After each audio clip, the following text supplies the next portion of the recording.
Hello. In this video, we are going to look at how to solve the exercise of chapter 8 motion in your science textbook. Okay. Now, in this video, we are going to take a look at the first five problems in this exercise.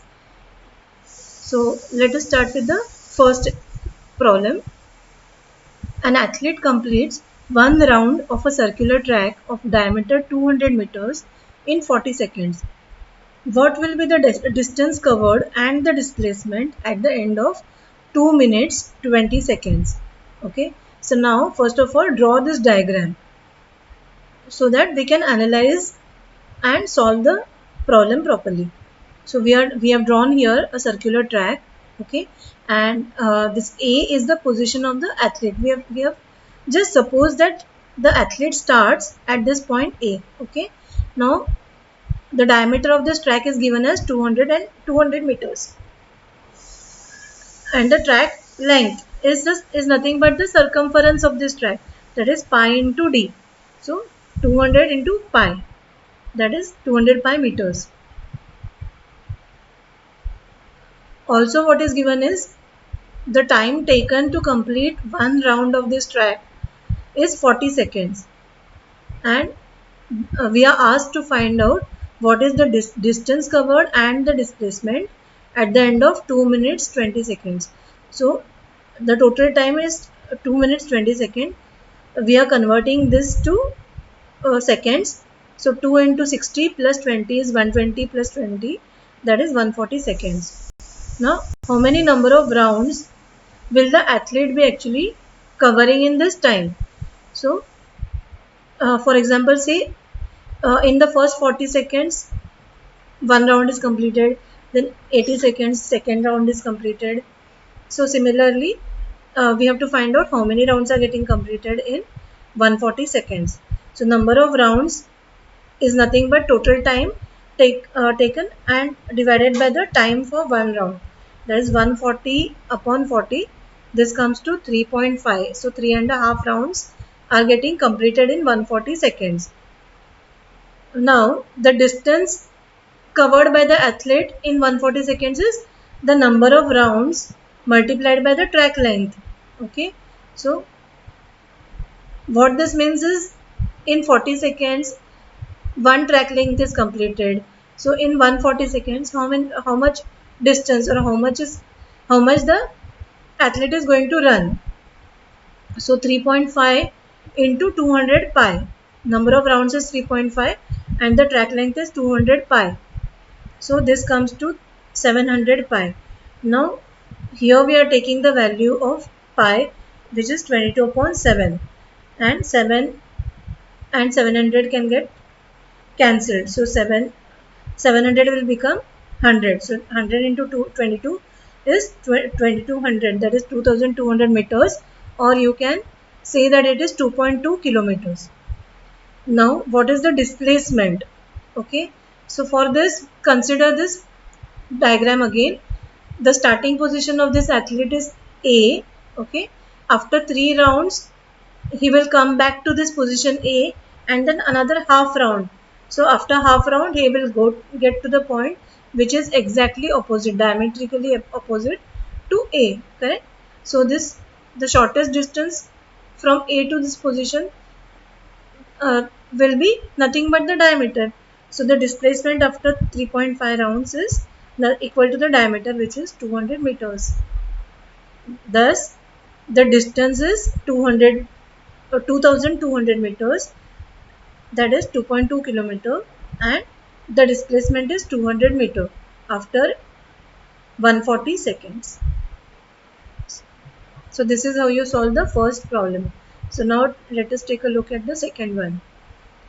Joseph jogs from one end A to the other end B of a straight 300-meter road in 2 minutes 30 seconds, and then turns around and jogs 100 meter back to point C in another 1 minute. What are Joseph's average speeds and velocities in jogging from A to B and from A to C? So here again we are drawing this diagram. Joseph jogs from A to B of a straight 300-meter road. So we have drawn a straight line here, and this distance is 300 meters. He takes 2 minutes 30 seconds to complete that distance, and then he turns around and goes from point B to point C, which is 100 meter, and takes 1 minute to complete this distance. Okay, so here length AB is 300 meter, length BC is 100 meter. Then time taken to jog from A to B. I am considering this as T1, which is 2 minutes 30 seconds. Again, let's convert this to seconds. So 2 into 60 plus 30 is equal to 120 plus 30, that is 150 seconds. Then time taken to jog from B to C, that is T2, is 1 minute, which is nothing but 60 seconds. So total time taken to jog from A to B and then from B to C is T1 plus T2, which is 150 plus 60, that is 210 seconds. Then now we are supposed to find what is the average speed and distance, average speed and average velocity for this distance A and A to B. So in this case, the distance and the displacement is going to be the same, okay, because it is from A to B only. So average speed A to B is total distance upon total time, that is length of AB upon T1 is equal to 300 upon 150, which is equal to 2 meters per second. And average velocity is the same, except that we write it as total displacement upon total time. So total displacement is length of AB upon T1, 300 upon 150 is equal to 2 meters per second. Now the next thing that is asked is average speed and average velocity from for A to C. Okay, so now here the total distance covered is A to B and B plus B to C, whereas the displacement is just A to C. So accordingly, our average speed A to C is going to be total distance upon total time, that is length of AB plus length of BC upon T. So 300 plus 100 upon total time, that is 210 seconds. So 400 upon 210, 0 0 gets cancelled. We are left with 40 upon 21 meters per second. And if you if we divide it and get it into a decimal form, it will come to 1.9 meter per second. Now average velocity A to C is nothing but a total displacement upon total time. So total displacement is this full length AB minus length BC upon T. So 300 minus 100 upon 210, that is the total time required for this run from A to C. So this is nothing but 200 upon 210. Again 0 0 will get cancelled and we are left with 20 upon 21 meters per second. In decimal form it comes to 0.95 meters per second. Fine. So now let's look at the next, that is the third problem. Abdul, while driving to school, computes the average speed for his trip to be 20 km per hour. On his return trip along the same route, there is less traffic and the average speed is 30 km per hour. What is the average speed for Abdul's trip? Here we are given just two average speeds for the round trip. So while going to school it's 20 km per hour and while coming back it's 30 km per hour. So here we have to find the average speed for the overall trip. Okay. So average speed 1 is 20 km per hour, average speed 2 is 30 km per hour. Overall average speed is average speed 1 plus average speed 2 upon 2. So the average of the two speeds, average of the two averages, that is 20 plus 30 upon 2. So 50 upon 2. So the average speed for the whole round trip is 25 km per hour. Simple. So now this was the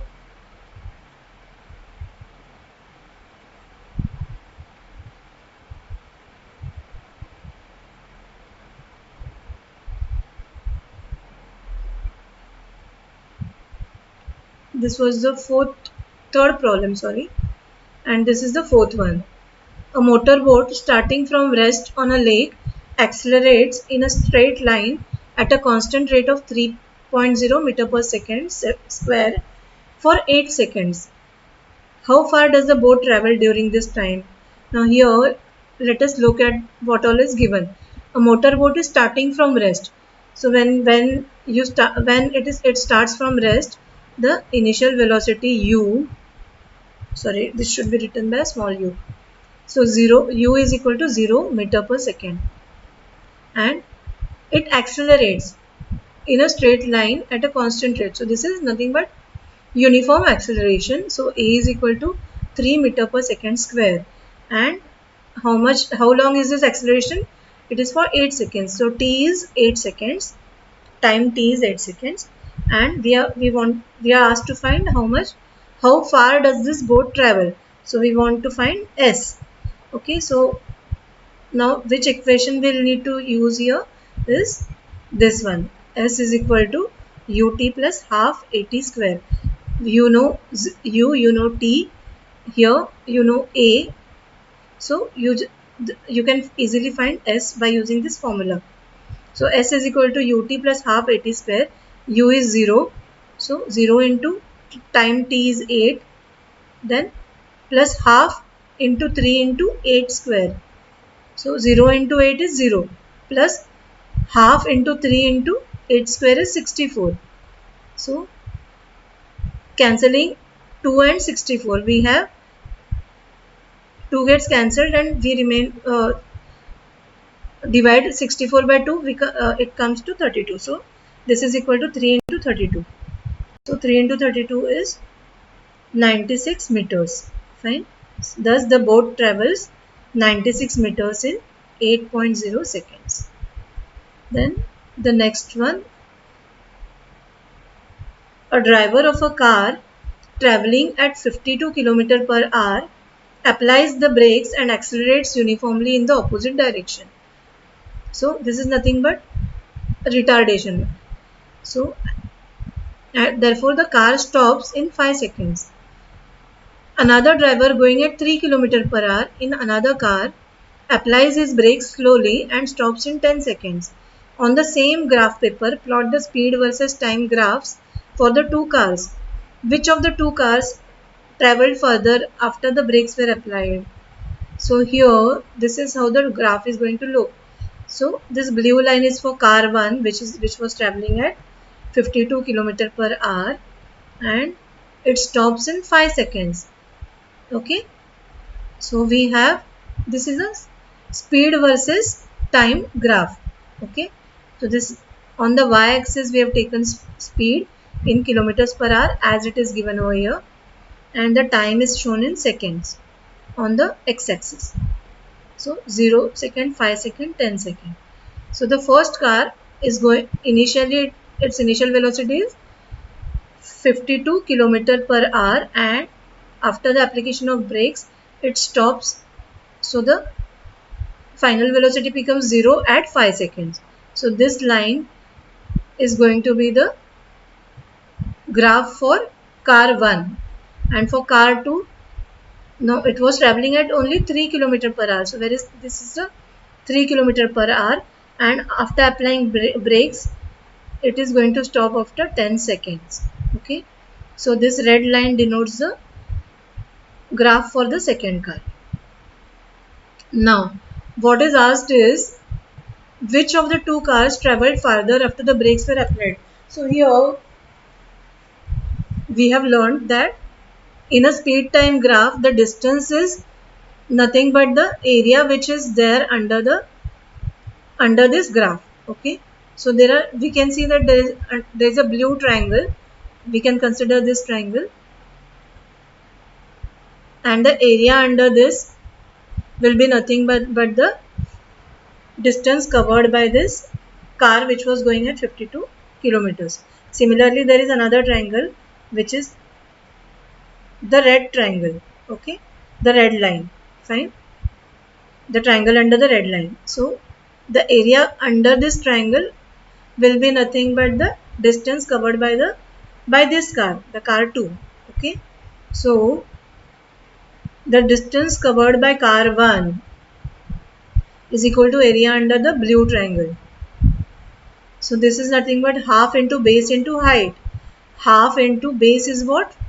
For this blue triangle, the base is 5 seconds. And the height is nothing but this y-axis. So 52. 52, but this is 52 is in kilometers per hour, which will need to convert to meters per second. So 52 kilometers is 52,000 meter, and hour is 1 hour is 3600 seconds. So that is why we have taken 52,000 upon 3600. Okay. So now this comes to 5 into, now these two zeros and these two zeros will get cancelled, and we'll be left with 520 upon 36. So 520 can be divided by 2. Okay. So this will come to this 5 into 260 upon 36. Now if we further divide 260 by 36, that is we are doing some cancellations. What 36 is, divide 36 by 4 and divide 260 by 4. So what we have here is 5 into 65 upon 9. Okay.